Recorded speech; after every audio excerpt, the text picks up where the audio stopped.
everybody. Welcome to another episode of Nerds with Friends. My name is Cody Leach. As always, I'm joined by Christian Garcia. Buenos noches. Thank you guys for stopping by, liking and subscribing. It really does help us out. Or following us on Apple Podcasts, Stitcher Premium, Stitcher Regular, Spotify.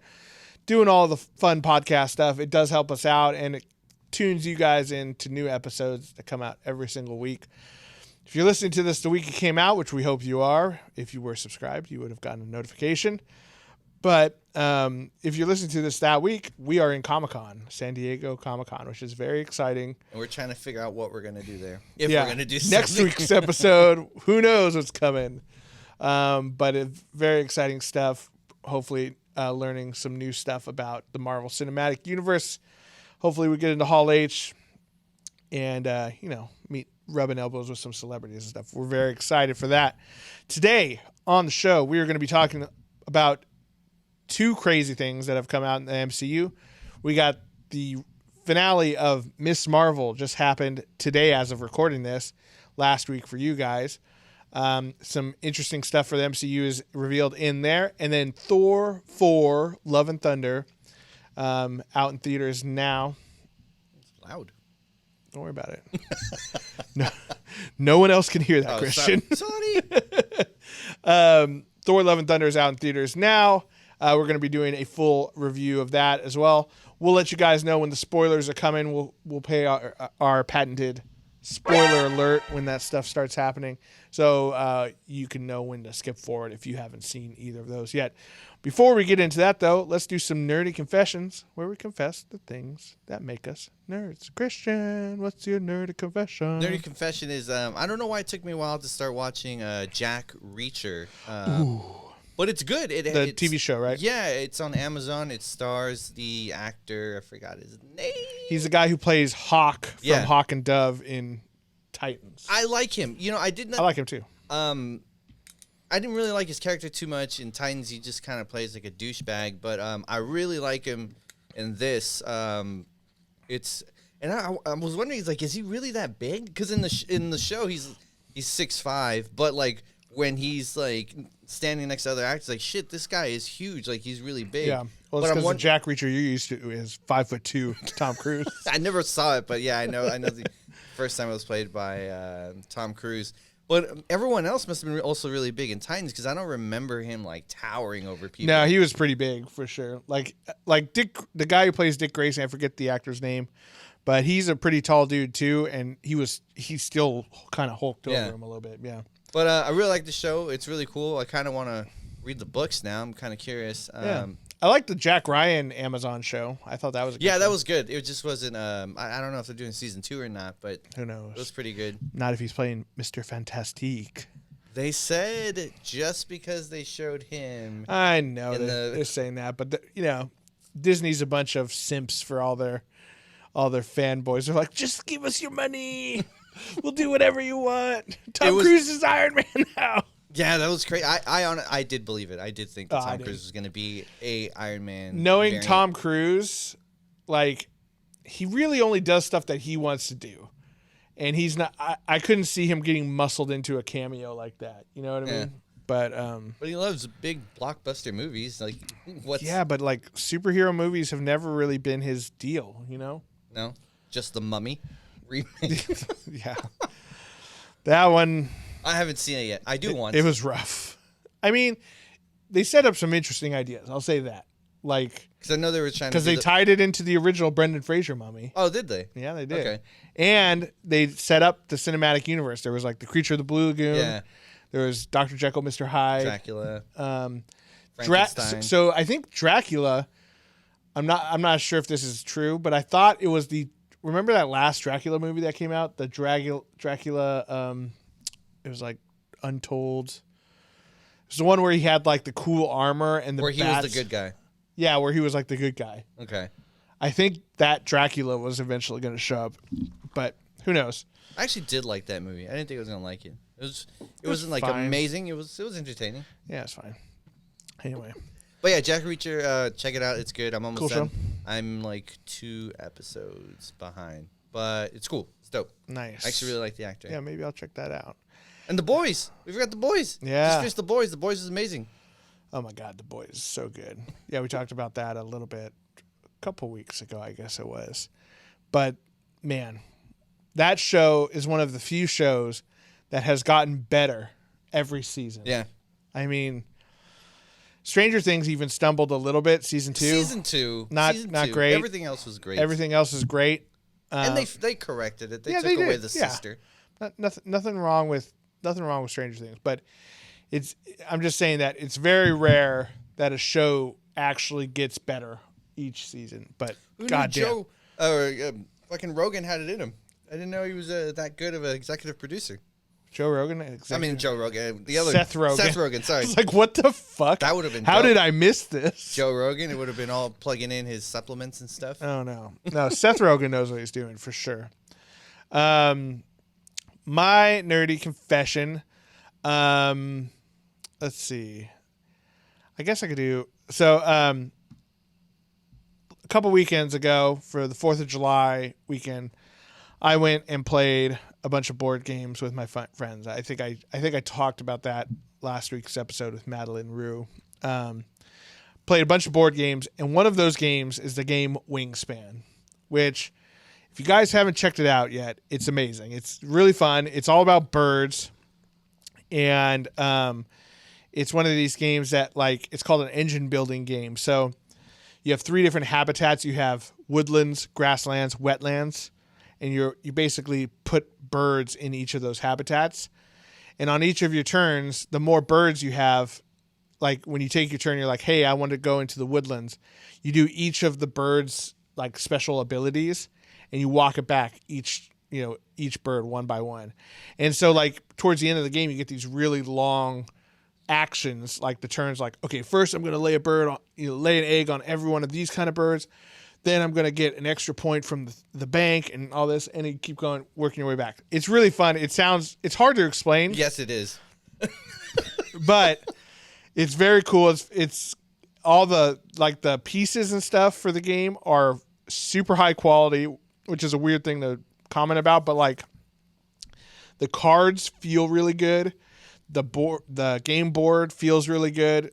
Even the instruction manual has like a texture to it. It's crazy. And then there's eggs that you lay on the birds and stuff that feel nice and really stuff. Selling this game, dude. It's a premium experience. It's really fun, and like everyone I tell about the game, they're always skeptical. They're like, it's fucking birds. Like, who gives a shit? It's exactly how I feel right now. Right. And everyone who plays it, they're like, holy shit, that game was actually really fun. In fact, my friend Michael Stranka actually went and bought the game. Oh, after playing it and stuff. So that's not my nerdy confession, because I talked about that already. My nerdy confession is there's a mobile game, Christian. For this game. It costs $10. Jesus. A one-time fee, though. One-time fee. And here's the music, the background music. Oh yeah, so relaxing. And then like when you like, let's see if I can do it. We touch the birds. They make the little bird calls and stuff. Oh, I love the ringing bird. Yeah. Oh, that was a notification telling me like it's my turn or something. And so what's cool about the online thing is you can play against bots or random people, or your friends. And so like the buddies that I went up and played games with all weekend long, I'm now playing 2 online games with them on my phone. But yeah, man, it's fun. Wingspan, check it out. It's like, if you're into board games, dude, it's hella fun. I'm also looking forward. My friend David got this game called Moonrakers. Has nothing to do with James Bond, but it does have to do with space, and it seems like a cool deck building game, which I'm excited to try out too. So get out there and play some board games, guys. Okay. Well, that basically does it for our Nerdy Confessions. So we're going to take a quick little break with a word from our sponsors. And when we come back from that, we will talk about Miss Marvel and Thor, Love and Thunder. So we'll be right back. We didn't do a commercial last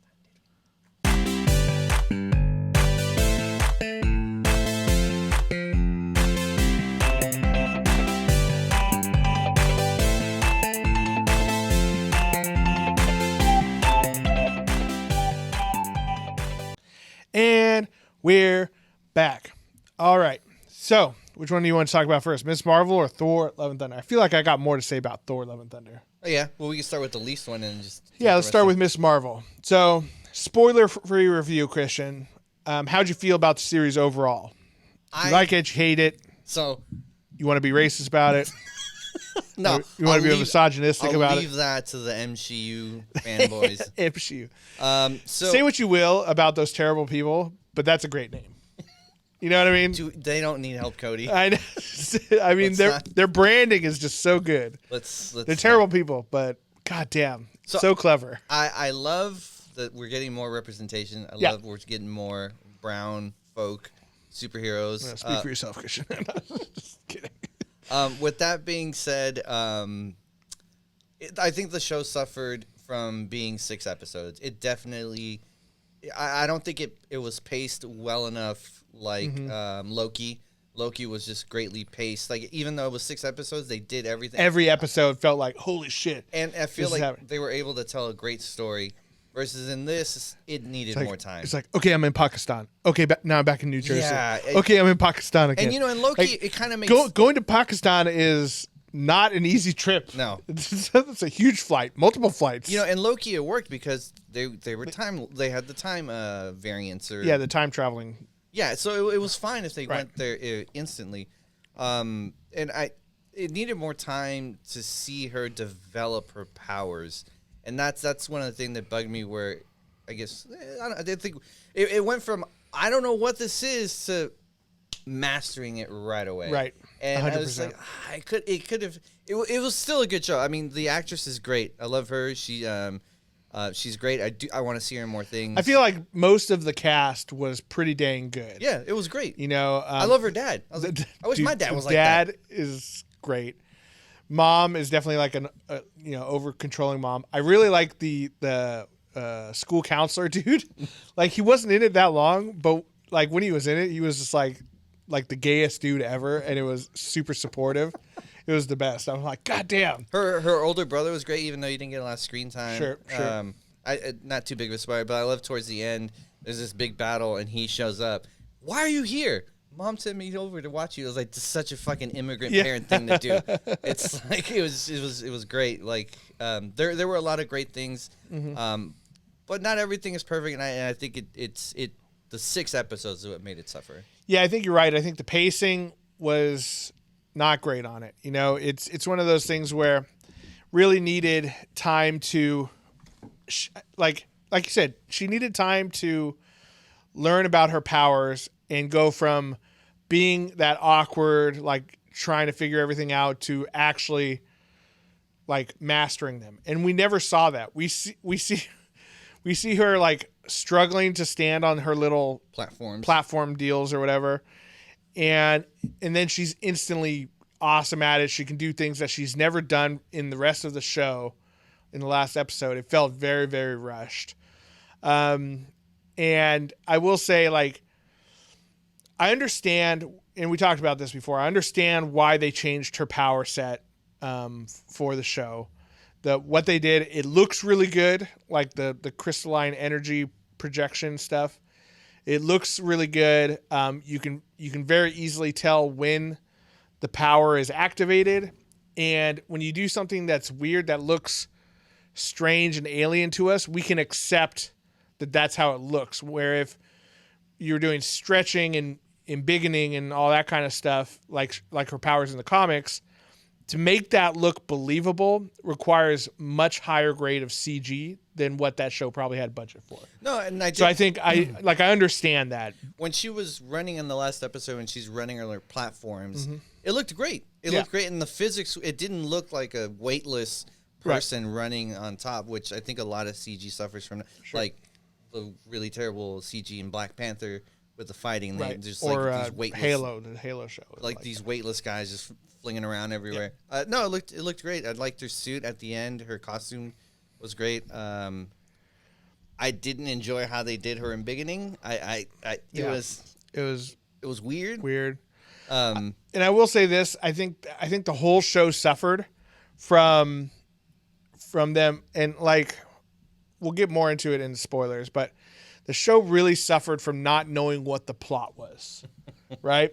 So when we talk about like who the bad guys were and like what the resolution at the end of the show was, it didn't know what it wanted to be until like the last 1 to 2 episodes. And I found myself watching the last episode and being like, wait, what happened in that last one? Like they're trying to explain it. It was very unclear. And I think it just like they couldn't decide what they wanted the show to be. I think if this was 10 episodes long, a lot of that stuff would have been solved because we could have gone more into who the bad guys were, what they wanted, and then how that gets resolved. And we could have seen more of her like learning about her powers, what her powers do. Because at the end, we still don't know the limitations of her powers, right? Like Iron Man 1 was one of the reasons why it was so good and such a successful movie is we were there with Tony Stark learning about him and his Iron Man suit, right? When he's in the lab and he's like, oh yeah, I think I can fly. And you see him kind of like go up and then fall down and he needs the stabilizers on his hands. Okay, cool. And then he flies up and then gets the icing on his suit. Yeah, he's like, oh, I need to figure this out. I need to figure this out. Like through that entire experience, we're learning about the limitations to his powers. So at the end, when he fights, what's his name? Jeff Bridges, right? Jeff Bridges? It was Jeff Bridges. Yeah. Yep. I don't remember his suit, Jebediah Stone or something? Jedediah. What? Obadiah. Obadiah Stone, yeah. So when he fights him at the end, they fly up into the sky and he's like, hey, how'd you solve the icing problem? We know that as the audience. Yeah. In this show, we don't know the limitations of her powers. And, you know, so when she's straining to do something, we're like, why is that harder to do? We don't know that. So, and even one of the characters like offhandedly asked her like, oh, so is like your power unlimited or whatever? And she's like, oh, well, and we never find the answer to it. Right. So, it just, I think time and writing really kind of failed this show. That being said, it's a fun show. Like nothing world altering or world ending really happens. And when we get into spoilers, there's some reveals that happen, but like it's still a small story about Kamala Khan, her family, and her family's legacy. So it doesn't have to affect like the rest of the world, which I appreciated that, and it was fun. You know, I think the directorial style was very good. The music was great. Music was cool. Particularly in the last episode, I found I was like, dude, I want to listen to download this. The music was dope. Yeah, it was cool. It was fun. And it was great representation for, Pakistani people and Muslim people. I assume, because I know probably only a hair more than most white people do. But it, you know, I'm sure if I was a little Islamic kid and I finally seeing some representation and not only having her, but having the Red Dagger, which is another like minor superhero that shows up. That's got to be a pretty cool feeling. So it was a fun show, worth checking out. It's not one of those things where you'd be like, oh my God, I have to watch it right now. It's it's the best thing they've ever put out. It's not that, but it's a fun, Marvel TV show. When you got nothing left to watch, check it out because there's some cool stuff that happens. Sound about right? See. All right, let's do some spoilers for the end of Miss Marvel. So, let's talk a little bit about the bad guys of this thing. You remember what they were called? The Jinn. They were called the Clandestines. Well, and the Jinn. Yeah, they're like, they're like, we're what the Jinn are based on, basically, right? So the Clandestines or Clandestines were a family in the Marvel universe that were like basically immortals or very long lived kind of thing, and like they all had their own powers. They were like an X-Men kind of knockoff, and they were only around for like, I don't know, 1 year or something of their own book, and then they got canceled because no one gave a shit. And that's kind of how I felt about the bad guys in this show. Like, we don't really know much about their motivation. Like, other than one of them wanted to go back home. They wanted to go back home, which means going through the veil. And then in the second to last episode, like, she somehow has a chance to do that, but when she goes into it, she dies. Well, she changed her mind to save her son's home because Kamala convinces her this is his home. Right. And she's like, you're right. And she sacrificed herself. Yeah, so but what is, like, my whole thing is, like, I don't understand what was bad about them going home. It would have, so it was going to cross over and get rid of Earth. So their home would have crossed over into Earth, but it would have taken over. It would have destroyed everything here. Right. So, but what I'm saying is, when she decides to sacrifice herself, like, what did she do to sacrifice herself? She turned to dust. She just, like, she chose to turn to dust, or, like, was the thing, like, going to go and just, like, I just don't understand what action she took. It looks like she stood in front of the thing. She made a conscious decision. You know what? I don't want to go home. And then she melted. I'm assuming it was her closing the veil. Closing the veil. But so she can close it, but she can't open it. Like, Cody, we already talked about how there were some things that were confusing. I consider myself one of these, like, a nerdy comic book fan who can accept some pretty out there stuff. You know what I mean? It just, that part in particular was so poorly written that I have no idea what happened. Like, I loosely know what happened. She sacrificed herself for her son. I understand that theme played out in that scene. I don't know what she did to sacrifice. I don't really know, like, is the veil cool? Like, would we have been better off if it came over and replaced her? Who knows? Are there just those 5 people who live in that entire other universe? Did she kill another universe to save ours? I don't understand any of this stuff. It was never mentioned. So, like, that was a really frustrating part of this show. And then that wasn't even really the big penultimate fight scene. You know, that the big fight scene was, like, her and Cameron, like, who somehow, because his mom did whatever she did with the veil, he now has similar powers to Kamala's, but they're sharper. Yeah. Hers are more round. His are sharp and pointy. He doesn't know how to use it yet. He doesn't know how to use them. He doesn't need a bangle for it either. No, he didn't. And he feels like he's getting crushed on the inside. Yeah. What, is there a bangle in him? Like, what is this? He ate the other bangle. He ate the other bangle. The bangle was inside all along. No, that also was not explained. Agreed. It was not explained well. Right. And I don't like it when the villain has to have the same powers as the hero. I mean, that's what I really liked about Moon Knight. Cop-out. What I really liked is that he didn't have the powers. He right. did not have. He used to off screen before Moon Knight had happened. Right. So I just wish Marvel or superhero movies in general just get away from that theme. Yeah. Like, have the villains have something else. You know? We were talking before this about Black Panther in the first movie. Like, 2 Black Panthers fighting each other. Who gives a shit? Like, it's like, okay, so if they both have the same superpowers, they both have the unbreakable suit, we're just watching 2 dudes fist fight. Like, who's the better fighter? It's nothing about, like, who's stronger, who's got the more test of will. It's just like, no, who's a better fighter? That's all it is. So, yeah, it was a bit anticlimactic. I will say, so these are deep time spoilers. So, in the very last scene of the show, Bruno, who I like that kid, he was a fun character.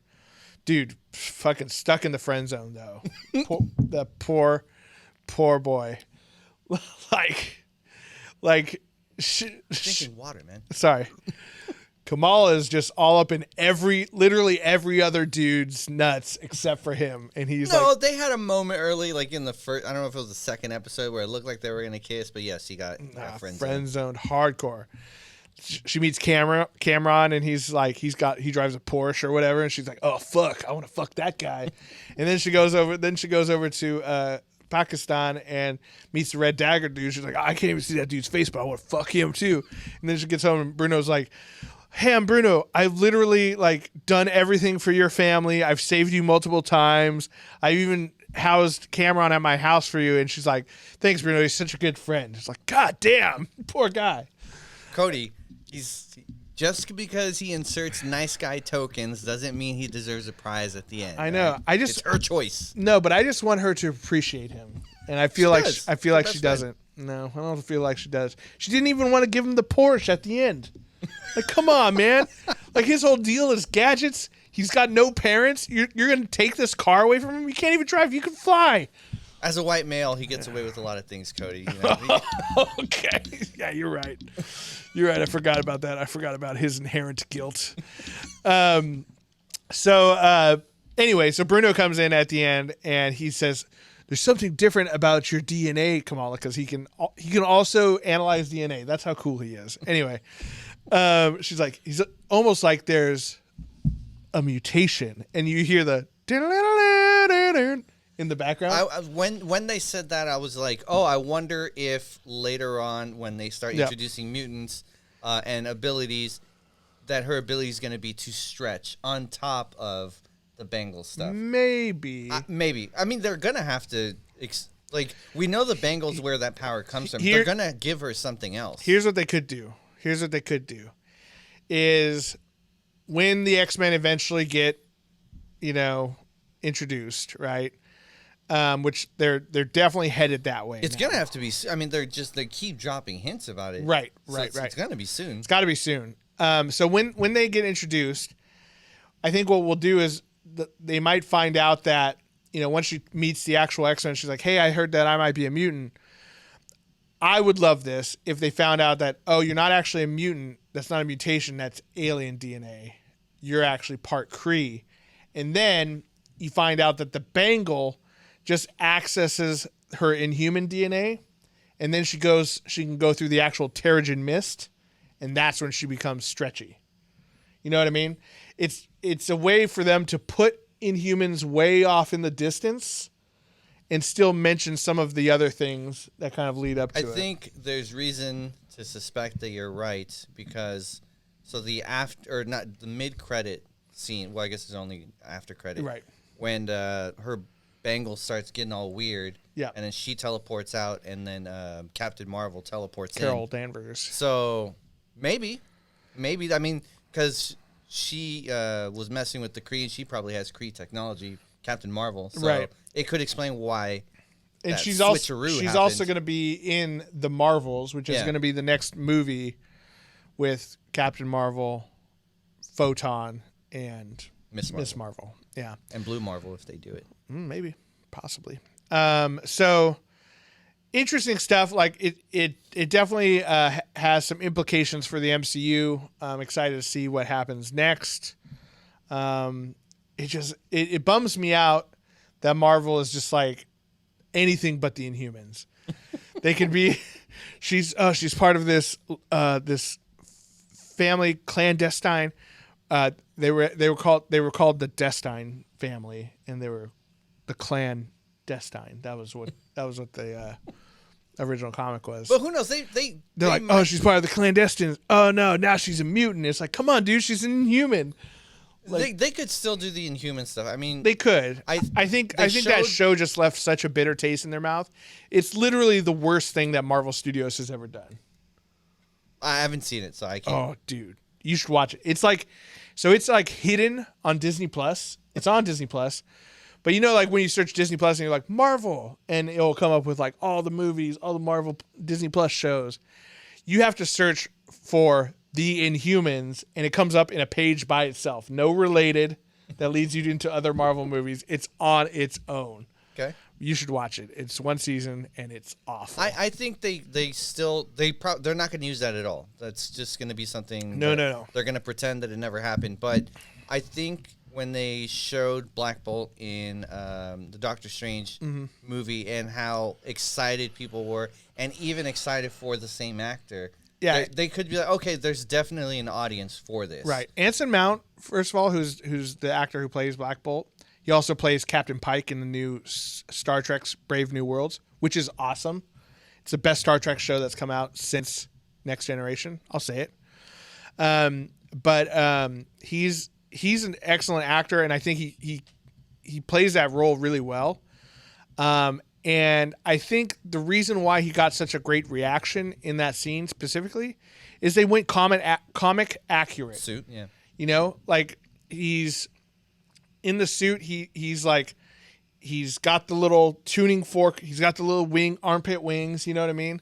Like, and he's just as powerful as he is in the comic book. So, you know, like people appreciate that stuff. Part of me was bummed out that they didn't, like, it would have been great to even just to see Lockjaw. Oh yeah, fuck yeah. Giant big boy. He's in the show. Oh, is he? But he's not giant. He is. I mean, he's pretty big. He's the size of like a VW Bug. Oh, okay. Maybe a little smaller. I thought they had like just a pug with a tuning fork stapled to his head.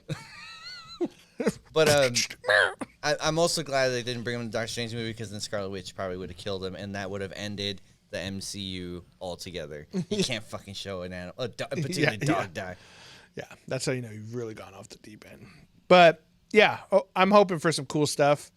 You know, I'm thinking maybe they're probably going to announce some kind of mutant movie or X-Men movie at Comic-Con. I hope so. You guys are probably hearing about it now. We should try to make some fucking predictions like we did last time. We should. Maybe we'll make some bold predictions right at the end. We got to talk a little bit about Love and Thunder, though. Yeah, of course. So, Love and Thunder, Thor 4, the second of the Taika Waititi Thor movies. Let's do our spoiler-free review first. If you haven't seen it yet, don't worry. We'll just talk about it generally. In general, Christian, how did you feel? I loved it. There's definitely some things I could neckbeard about. Sure. But I personally loved it. I love Taika Waititi. I love the movies he makes. Me too. Mm-hmm. But the internet is fucking turning on my boy Taika Waititi hard.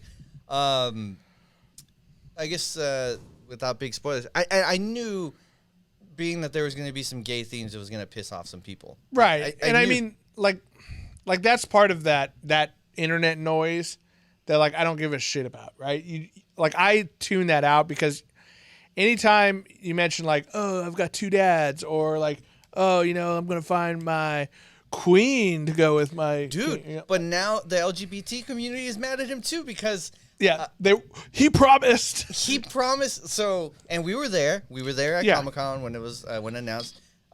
When they announced Valkyrie, being the king, was going to find her queen, and I guess also, slight spoiler in the movie. Also, it's at a panel in Comic-Con, and was it Taika who said that, or was it Tessa Thompson? It was Tessa Thompson. Okay, maybe it was an offhanded thing. Like, who gives a shit? Like you can't take what they say at an interview where they're announcing something. Yeah. Like, oh, this is going to be the plot of that movie, right? But I would just... And I mean, they had something in there. You know, it wasn't like it wasn't... those themes weren't in there at all. So what the community is pissed off about is that it's just hinted and implied that she's a lesbian. Queer. Yeah, or queer. But it's like, dude, what? Like, we wanted fucking her scissoring someone? Like, what? Like... I would have... enjoyed that. Yeah, but like, I mean, I don't know. Would have been a weird turn for Disney. Like, holy shit! There was a sex scene. They showed that shit. Oh yeah. Corrigan and his boyfriend. They showed there was a sex scene. So no spoilers. Yeah, he was rock hard. Is all I'll say. Oh yeah, he was. But no, like I don't know. Like, he accidentally pissed off both sides. Like, you would have thought it would have been one. It just goes to prove you that, like, you can't please everyone, even when you try to do the right thing. No, and this the way people have been reacting. We were talking about it before recording. If there was going to be a downside, if I were to foresee a downside of Marvel movies, this is it. It's gonna be the fucking fans that are gonna destroy. Like, just fucking be happy. We're getting great movies, and we're getting great comic movies.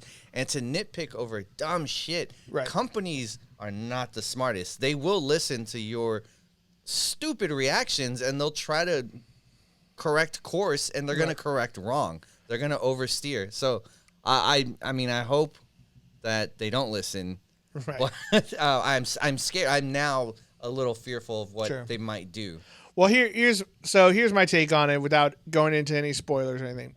It's a Taika Waititi movie through and through, but it also feels like the most formulaic Taika Waititi movie that I've seen so far, where it's like the jokes are there, and I think they're funny, but they're also like constant, right? They're trying to shovel it, and they're like, oh, people loved Ragnarok with jokes. We're going to double down on jokes, which is fine. But then some serious stuff has to happen in the movie to give it some gravity and give it some weight. And because everyone's just cracking jokes like it's fucking Seinfeld in 1994, like it just doesn't have the same weight to it. I think that like, to me, I can understand why people are, having a hard time with that. The thing is like I knew there was something when I watched. I was like, I really enjoyed it, but I feel like there's a feeling that it's not quite. Well, it's like there's something missing, and I couldn't word it. And then I saw it first. Cody saw it later, and he called me right away. And then what you said on right now was that there was missing some weight. And then I was like, that was it. Like that's exactly. Right. And that to me is a very valid critique of how to improve a movie. That's valid. Right. That's fucking. But getting mad over gay characters in the movie, just shut the fuck up. Right. It's a fucking rock alien. Well, that's I forget. Well, actually, I think it was both B. Dave Walters and Madeline Rue. It was like, you're not mad because like there are too many jokes or it's Taika Waititi. You're just mad that there's gay characters. Yeah. You know what I mean? It's like, and I understand people are like the conservative neckbeards, the nerdrotics or whatever, like that asshole. Which is so weird because he used to be our comic book. I think it's a fucking gimmick. Yeah, I'm sure. I think it's a gimmick. I'm sure it's part of it. I'm sure it's an amplified version of who he really is. You know what I mean? But anyway, because he wasn't like that before. Yeah, at least we didn't know. I get it. Maybe he said a couple things on the show. People started paying attention, and then dropped a few hard R's. People are like, oh fuck, I got a bunch of views on this one. And then I'm sure he escalated to get more of that. I'm sure, but I don't know which one's grosser. That you're really like that. You pretend to be just because it works. Exactly. But I mean, I think Love and Thunder is a fun action superhero movie, and I think that's the best way I can describe it. It's fun. It has some humor in it. There's some awesome action, but it's not going to change your life. It's not like Thor Ragnarok, where it fundamentally changed who that character was and the tone of his universe, right? Like, that was big. And it's hard to do that twice in a row. It's an impossible thing to ask. But I think that, it's not going to change your life. It's not the best Thor movie out there. But it's not the worst Thor movie out there either. Thor 2 is still very much a real thing. Well, the thing is, some people were complaining as like, that's not Thor in the comics. Like, no, it's absolutely not. I agree with you 100%. It's absolutely not Thor, but it is what audience reacted better to. Sure. I mean, look, Thor 1, if you go back and look at it, I mean, it was a good introduction movie. It wasn't a great comic book movie. And Thor is a hard character to do. In the comics, he's very fucking serious. He's 100% serious. No nonsense fucking character, and he speaks with like old English. Yeah, he uses a bunch of thous and thou art not Thor. Yeah. And they did that in the first and second movie, but it didn't do too great. Thor Ragnarok came around. They let Chris Hemsworth personality come through, right? And the audience fucking react. I loved it. And I was like, it's fine. It's not comic book Thor, but also the cinematic universe is not the fucking comic books. They're different, right? So it worked on screen, and like I could, like the neck bearding on that is like, sure, okay, I can't argue the point that that's not Thor in the comics. It isn't, but it works. It fucking works, right? You also have to, it's all the Thor Ragnarok and this Love and Thunder movie. What they do is they kind of look at how ridiculous the idea of a Norse god of thunder interacting with normal people would be, and what that situation would be like. It would be ridiculous and crazy. Like, he would be like, "Hey, I know that guy from work," because like he does. Like, that's the Hulk, but for him, it's a dude from work. Like it. I don't think that humor has any. Like, I don't think there's anything wrong with that. I think that the main complaint that I had for the movie is that, again, there's some heavy stuff that is being dealt with in the movie, and it isn't given the weight and it isn't given the respect it deserves, because they're trying to shovel in too many jokes.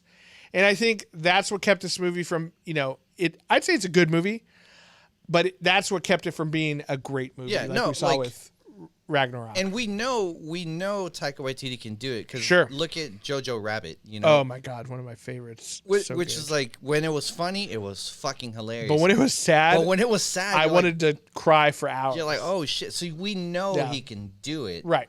But I don't know if that was like Disney was like, hey, make jokes funny, man. Yeah, like it worked in Ragnarok. Sure. Just do it again. Sure. Yeah, we don't know. We don't know what went on behind there. But I say, like, if you're on the fence about going to see it, go see it. It's make your own decision.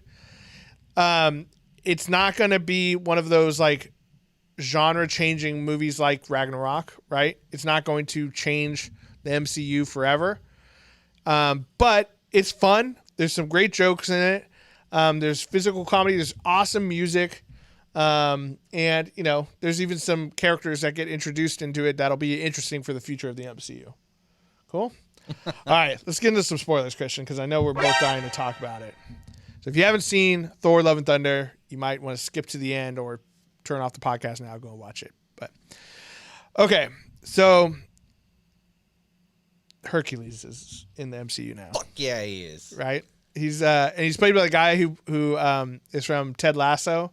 I forget the actor's name, but I think he's going to be great. As soon as they showed him, I was like, who is this guy? And I found out who he was, and because I'd seen the movie again. I'd seen the movie first before Cody, and I really wanted to text him, like, have you seen Ted Lasso? Yeah. But, like, yeah. I didn't want you to be like... Jason Sudeikis is Hercules? No. No, like, I did not want to give you even a heads up of anything, so I was like, I'll wait. Yeah. But now thinking about it, I was like, he probably wouldn't have asked about like what I was asking. He probably would have been like, yeah, it was a great show. Yeah, I don't know anything about this actor. I've never seen him in anything. I will say he looked great in the one shot they showed him. Yeah. He could have been a little bit bigger. Right. Well, he plays a freaking soccer player in Ted Lasso, so he could have been a little bulkier. Give him but a break. Whatever. He might bulk up in the next movie. But as an actor, though, and a comedic actor especially, I think he's going to be great. Costume-wise, it looked great. Yes. He's got the little headdress. Yep. He's got the club. Yep. Dude, the little skirt. Yeah, everything. It looked fucking great. Super excited. Although, I mean, we only got like 5 seconds of him, but just from the dialogue between him and Zeus, I was like, oh, he's going to be a villain in the beginning. It's going to be one of those things where it's like, they meet up and they clash. He's like, oh, you tried to kill my father. And they, start fighting back and forth. Then they're going to realize that they've always been after the attention and approval of their dads, and they're going to grow closer because of that and team up and fight bigger threat. And it is comic accurate that they do fight a lot. Yeah. They clash a lot. They do find ways to work together, and they do clash. They're going to become begrudging best friends. Yeah, I'm sure Thor's going to be like, hey, or Hercules is going to be like, hey, you tried to kill my dad. And he's like, yeah, but your dad's a fucking dick. Yeah. Look at the shit he's done to you. Well, yeah, but still. He made you do those 12 fucking shitty labors. Like, oh, that's fair. That's fair. Like, I had to clean out those stables so many times. Yeah. So I felt very passionate about this movie when I got done with it, because I feel like I could have fixed this movie. No, once the old consulting Nerds with Friends consulting firm could have really before we fix it. What I do want to say is that my what I thought I was going to neckbeard about and what I was concerned was for gore. The way I thought Christian Bale did an excellent job. No, I killed stand fucking corrected. He did great. The few serious parts when he was on the screen, he was very creepy, and particularly with the kids. Yes. I really liked what they did with the eyes and the black and white part. Little bummed out that he didn't have the symbiote gooey suit, or we knew that wasn't going to happen. They could have. They've already introduced Venom. No, they didn't. The MCU has not. Well, they should. Well, they haven't introduced, but he popped up in what? Oh no. Yeah, he did. He got sent back. He did get sent back. Yeah. It could have worked in. What they went with was shadow stuff. Yeah, they're never going to do any Venom stuff until Marvel gets the rights back. Just change the fucking name. Just change. Well, I mean, effectively they did. he made these shadow monsters that are black monsters that come out of the ground. It's basically symbiotes without the name, basically. So I'm wondering, the movie did not make clear. I'm wondering if the sword he had is what the Black Knight has, or is it a brother blade to it? Because in the comics, they're related. I don't know if they're the same blade. No, I don't think they're the same, because one's called like the Midnight Blade or something like that. Yeah, and one's called the Necro Sword. And obviously, the little piece we saw in Eternals where the blade was talking to the Black Knight, and this one was talking to, although you don't really hear it talking to Gore, but it's implied that the blade's talking to him, making him do things. Well, you hear whispers of voices. Yeah. When he's like, kill the gods. So, no, he loved it. He killed it. I loved it. And I love that now they're not going, we're aliens that people thought were gods. We're fucking gods. Right. So I love that. I don't care that it doesn't make sense in movies. They're correcting course, and they're making gods, making them be gods. I fucking love it. Yeah. So I did love that, and I don't give a shit that it doesn't make sense in the movies. It's fine. It's fucking fine. Yeah, I mean, I agree. I think Christian Bale killed it. I think that Chris Hemsworth obviously is having a great time making this movie, and I, people say that a lot, but it really does come through when you're watching someone. If you watch someone who that they hate being there, it's like it shines through in the movie, and you're like, oh god, like Natalie Portman in the first Thor movies. Yeah, exactly. Yeah, and she's she was pretty stiff in those movies. And there are little good moments and stuff, but she seemed like she was having a good time in this one. But Christian, I'm going to go over my list of let's do it. How to fix Thor: Love and Thunder, and I want to see if you agree with me. Okay, let's do it. So I already mentioned there's too many jokes, right? So that's one thing. I mean, I think what made Ragnarok so good is that not everything was a ridiculous joke. Like, yes, you had Jeff Goldblum there being Jeff Goldblum, which was amazing, but it's a scary situation for Thor. Which also, he had a part in the movie, and it got cut. And Bastards. Apparently, I don't know why, Taika Waititi said it's not going to be in the deleted scenes. Oh, damn it. Why? I don't know. Fucking do it. Anyway, so that's one thing. I thought they should have brought it back a little bit. In fact, I think Jane Foster's character, was handled extremely poorly in this movie. With the cancer? With everything. It's like, you have stage 4 cancer. Right. So here's what I'll say. Yeah. So that's one of the things that never got enough weight to it, right?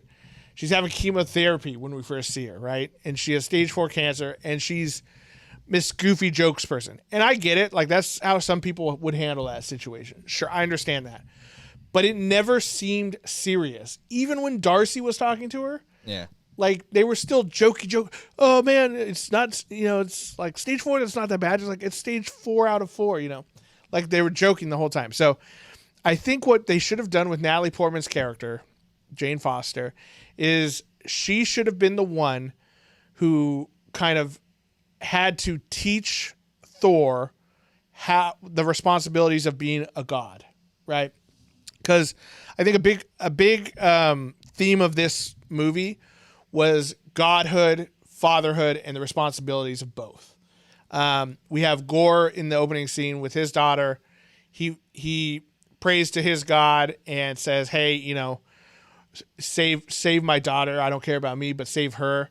And she dies, and that puts him on this. And then he eventually sees his actual god in the flesh, and he doesn't give a shit about him. Yeah. Right. And so he was just like, this isn't how it works. You don't tell us what to do. We tell you what to do. You worship us. Right. Exactly. And you see that failing in the responsibility of that god to his subjects. Right. So I feel like Jane could have been the character that teaches Thor that, like, Thor's off going with the Guardians of the Galaxy, going on adventures, finding himself, doing whatever he wants to do. Meanwhile, we have, the Asgardians getting attacked back on Earth in New Asgard, and he's not there.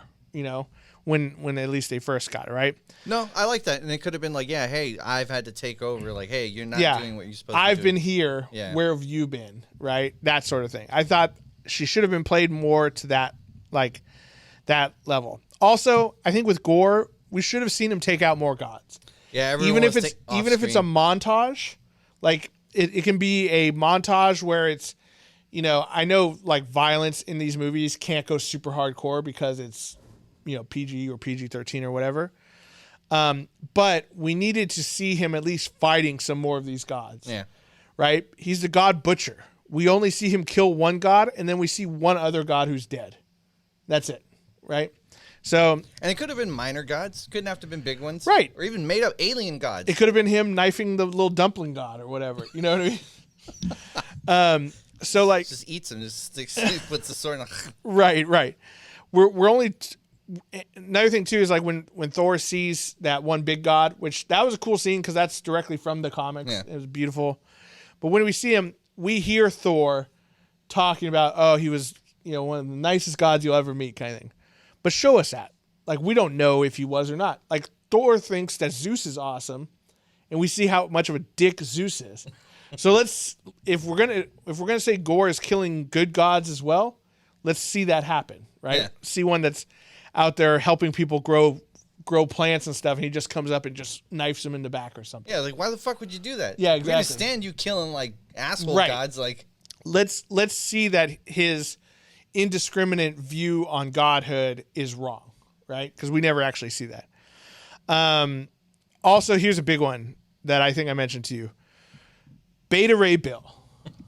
Let me make the case for putting Beta Ray Bill into this movie. I think, and for those of you who don't know, Beta Ray Bill is like the horse-faced alien who gains the powers of Thor in the comics. And he's been hinted at here and there in the... They showed his face in... They showed his face in Ragnarok. He was on the Grand Master's Tower. You see the skeleton of one of his species in Guardians of the Galaxy. So they're out there. They're just kind of getting hinted at. I think what they should have done is while he's out with the Guardians doing their random adventures, he picks up a super fan named Bill, Beta Ray Bill, he's saved on a planet or something, and now he's become like the super fan of Thor. He worships him. He's got an outfit that matches, which is like a comic accurate, like blue spandex with the little circles and stuff. And he's even made his own hammer that he carries around. And he's like Thor's biggest fan. And I think he can take the place of Korg through most of the movie, adding the comic relief and whatnot, right? And I think basically in the end, when we have Thor fighting Gore, which is a weird thing to say because it rhymes. I think we have, Beta Ray Bill, who has no powers. Maybe he's kind of a strong alien like Korg, but we have him stand up to him and just get like tossed aside because he's nobody, right? And so when Thor then gets the kids and he gives them all the powers of Thor temporarily, I think that at that point he should pick up Beta Ray Bill's hammer and say the whole Odin line, whoever picks up this hammer, if he be worthy, has the power of Thor. And then, so Beta Ray Bill then gets the powers permanently, and he and Thor and Jane fight Gore. Yeah. 3 Thors, right? I think that would... I like it. It would have worked. Also, it would have worked better than giving the powers to the kids, because I was like... Right. That's very irresponsible. Right. He had a child army. Like, I understand, like, that was kind of a fun thing to do because the kids are there. I think it would have been better if it wasn't the kids fighting, if it was Beta Ray... Yeah. No, that's the Mighty Thor and regular That's what Thor. I'm saying. That would have been handled better, and instead of putting kids in direct harm. And here's what that does, too, is that now it shows that Beta Ray Bill would be able to stand up to Gore, and even though, maybe regular Thor Odin's son thinks he's beaten, he's like, what's the point? We can't beat him. Beta Ray Bill stands up and proves that, it's just perseverance and, responsibility that makes you stand up to the evils and such. So I think that would be what helps show Thor like what godhood means, right? What it means to be worshipped. And so that's a redeeming, that's character development for Thor, and Beta Ray Bill is rewarded for it. Then at the end, when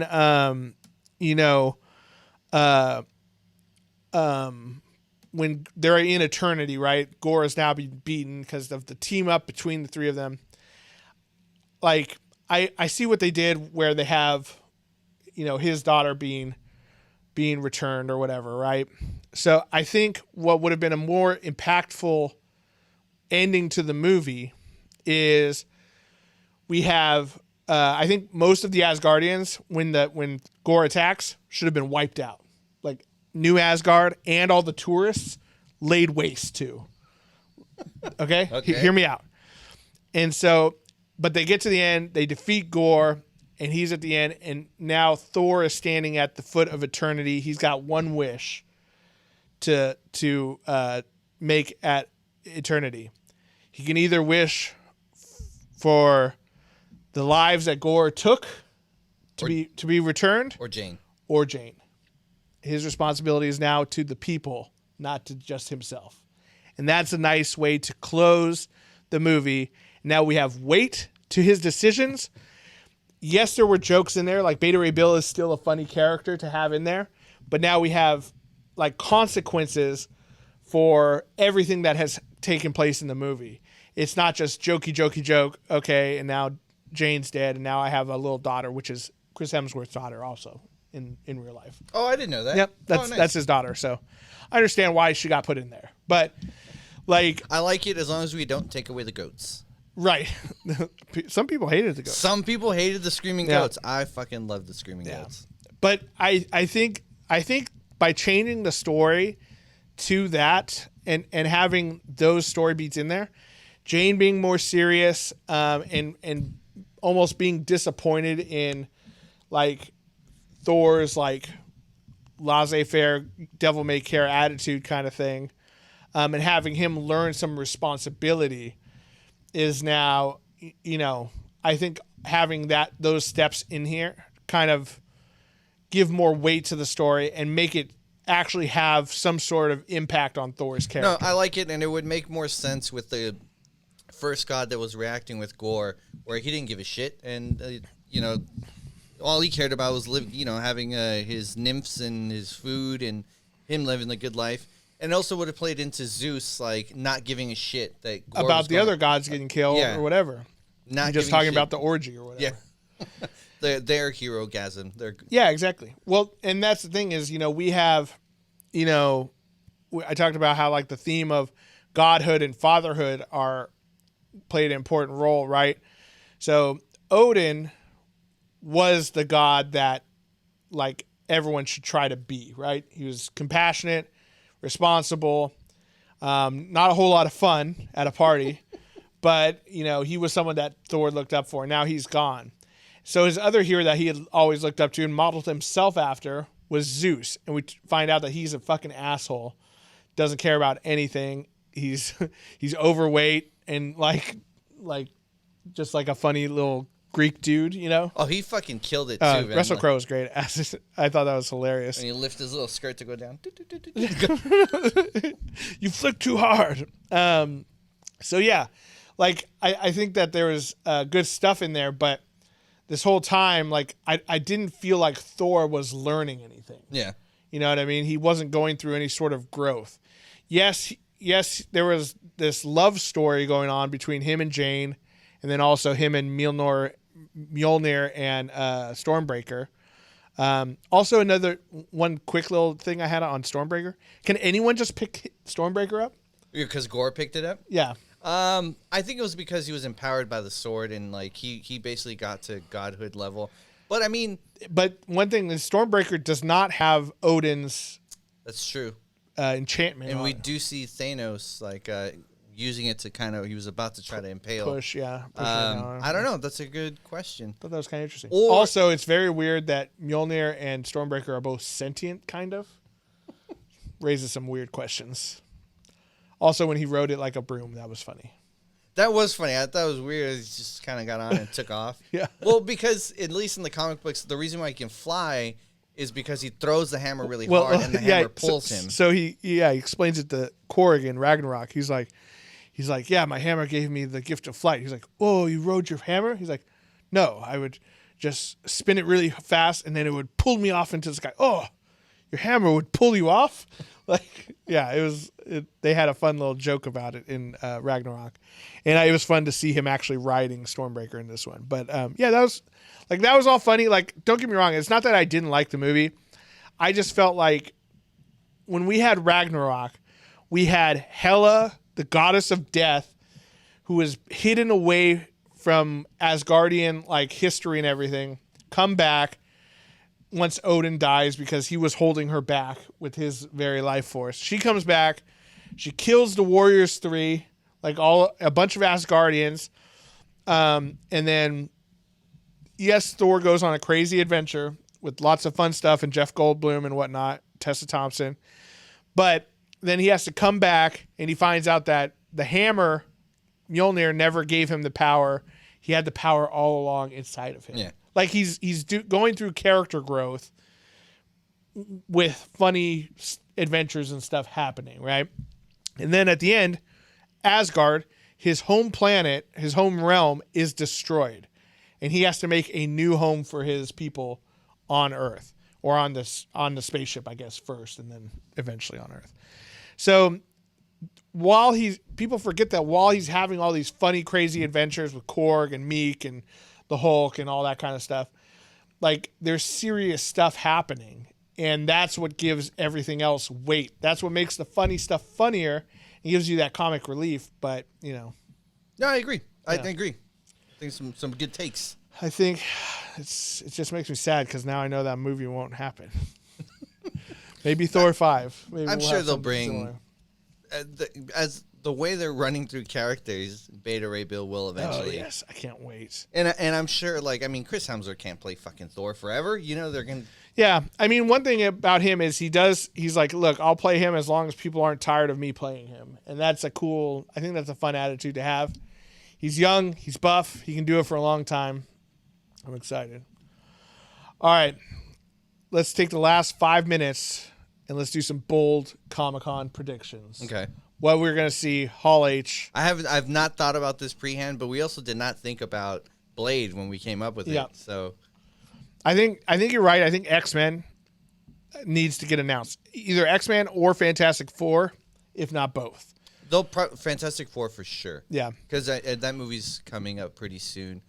The way they're so heavily implying mutants with Doctor Strange and Miss Marvel, I feel like they have to announce something. Right. I already know for sure they had said that they're showing a trailer for Wakanda Forever. Sure. I wonder what else they will do. I'm trying to think of something bold.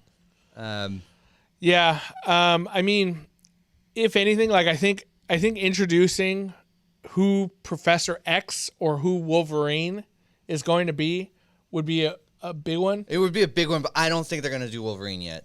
I don't think so. Maybe. Interesting. So maybe like first class of X-Men, like, I don't know. Cyclops, Beast. I agree with Grey. you. My gut was, before you said it, I was thinking Professor X. I would love it to be Sir Patrick Stewart, but I don't think they're going to do it. Dude, he's so old. That's the thing, is like, I love Patrick Stewart, but the more I watch with him nowadays, the more I'm reminded of how old he is. Yeah. I don't want Professor X to just like sit in it. I mean, I get it. He sits in a chair. But I don't want him to just be like old and not involved because I think we can't wheel him out and have him in the sun too long. We've just been shrivel up. I think people don't appreciate he was old in Star Trek. He just looked good for his age. Right. Yeah. When he was playing Jean-Luc Picard, he was still like in his 50s. Yeah. So he just looked great for his age. Yeah. And, right. I don't know. I think Professor X, but would I dare to say who, man? I think Giancarlo Esposito is my top pick. He'd be great, but I don't. He would. They've already got him on the payroll for Mandalorian, right? It's true. You just shave his head bald and plop him in a suit in a chair, dude. I could see that. I love it. I love it. It's very MCU, or whatever they call it. That is fucking fair. Right. I will back that up. Okay. I think Giancarlo Esposito is, dude. I think he would be a great Professor X. He's not.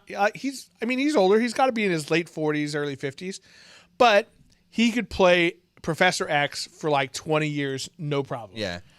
And he's great. He has that stoic, like, gravitas, if you will. I think he can play him really well. That's one character I hope that they don't, like, have him be jokes. Or if it's a joke, it's very fucking dry. Right. Or accidentally funny. It has to be super dry, or it has, it's kind of like when we talked about Ghostbusters, like, Egon wasn't cracking jokes. Yeah. It was funny because he was so, like, interesting and weird on his own that everyone else reacting to him was funny. I would even just like if he's the very no-nonsense, like everyone's joking around and he just shows up and gives that classic face that he does. Just wheels up and everyone stops. And it's like, oh, shit. And then he just wheels away. Yeah. Like, that kind of stuff I'm totally fine with. But he needs to be serious. He needs to be the leader of the X-Men. If they do Wolverine, this is not my prediction, but when I heard it, I liked it, and I think it'd be cool. Daniel Radcliffe. I don't think they'll fucking do it. I don't think they'll do it either, but if they I wouldn't mind it. If they go comic book accurate, Wolverine's a little guy. He's a little guy. Big dude. He wasn't Hugh Jackman. Loved Hugh Jackman. I like Taron Egerton, the guy who played in The Kingsman and Eddie the Eagle. Yeah. I think he would be okay too. But yeah, I don't know. Danny DeVito. Definitely. Maybe Professor X. He just rolls out. Can I interest you in egg in these trying times? It's just... So then I blasted him with my mind powers. I don't know. I think if they announce X-Men, if they were to bring anybody out who's cast, it would be Professor X. Yeah. Like, none of the other ones really have enough, like star power. Like, that's one thing is with X-Men, they've always been a team, right? Wolverine stands out, but it's because Wolverine was his own character first. Yeah. And then joined the X-Men, right? So I would think that if they were to introduce anyone, it'd be great, too, if they did him fighting the Hulk like they did in the comics. That would be fucking great. I think more likely than that, I think we'll get Fantastic Four and we'll get all four. Yeah, for sure. I feel very strongly. There's been some rumors going around that Jason Segel might be Ben Grimm thing. I've heard Seth Rogen. There's a lot of talk of him. And Seth Rogen would be cool. It's clobbering time. That might be interesting. I think the one thing with the thing is he only has to be voice acted, so it could literally be anyone. It could be Bradley Cooper or Vin Diesel again. I doubt it. I doubt it too. I don't think so. But I think that I got to think that John Krasinski is going to be Mr. Fantastic because people went fucking ape shit when he came on. People went ape shit and people loved it, but Kevin Feige said that doesn't mean that he's going to play Mr. Fantastic. Yeah, but Kevin Feige's a coy little bitch. He's just like, I don't know, maybe. Yeah. Who knows? I think he's a fucking coy little bitch. Kevin Feige, I know you're listening. I think it's gonna be him. I think it's gonna be Emily Blunt. So it's gonna be them as Mr. and Mrs. Fantastic. Maybe like a Jason Segel, Seth Rogen for Ben Grimm. Johnny is a fucking wild card. I don't even know if I'd want to venture out. If I had my pick, it would be Zac Efron. Really? I think Zac Efron would be perfect. First of all, looks great with his shirt off. I mean, Jesus. Second of all, he's got the comedic chops and like the arrogant, hot boy charm. I think he could play. I think he'd be good. I just don't know if they would do that. I'm trying to think. I don't know. I think he's got that. He's got the blonde hair, blue eyed, kind of like Aryan look. Like that's how I always imagined Johnny Storm. It's true, right? I can't think of someone else. Maybe you're right. Maybe. Right? He's young enough where he can do it for a while. Yeah. Be great if they just brought Chris Evans to do it. They would never. They could. Yeah. Or maybe like a younger Hemsworth, Liam or whatever.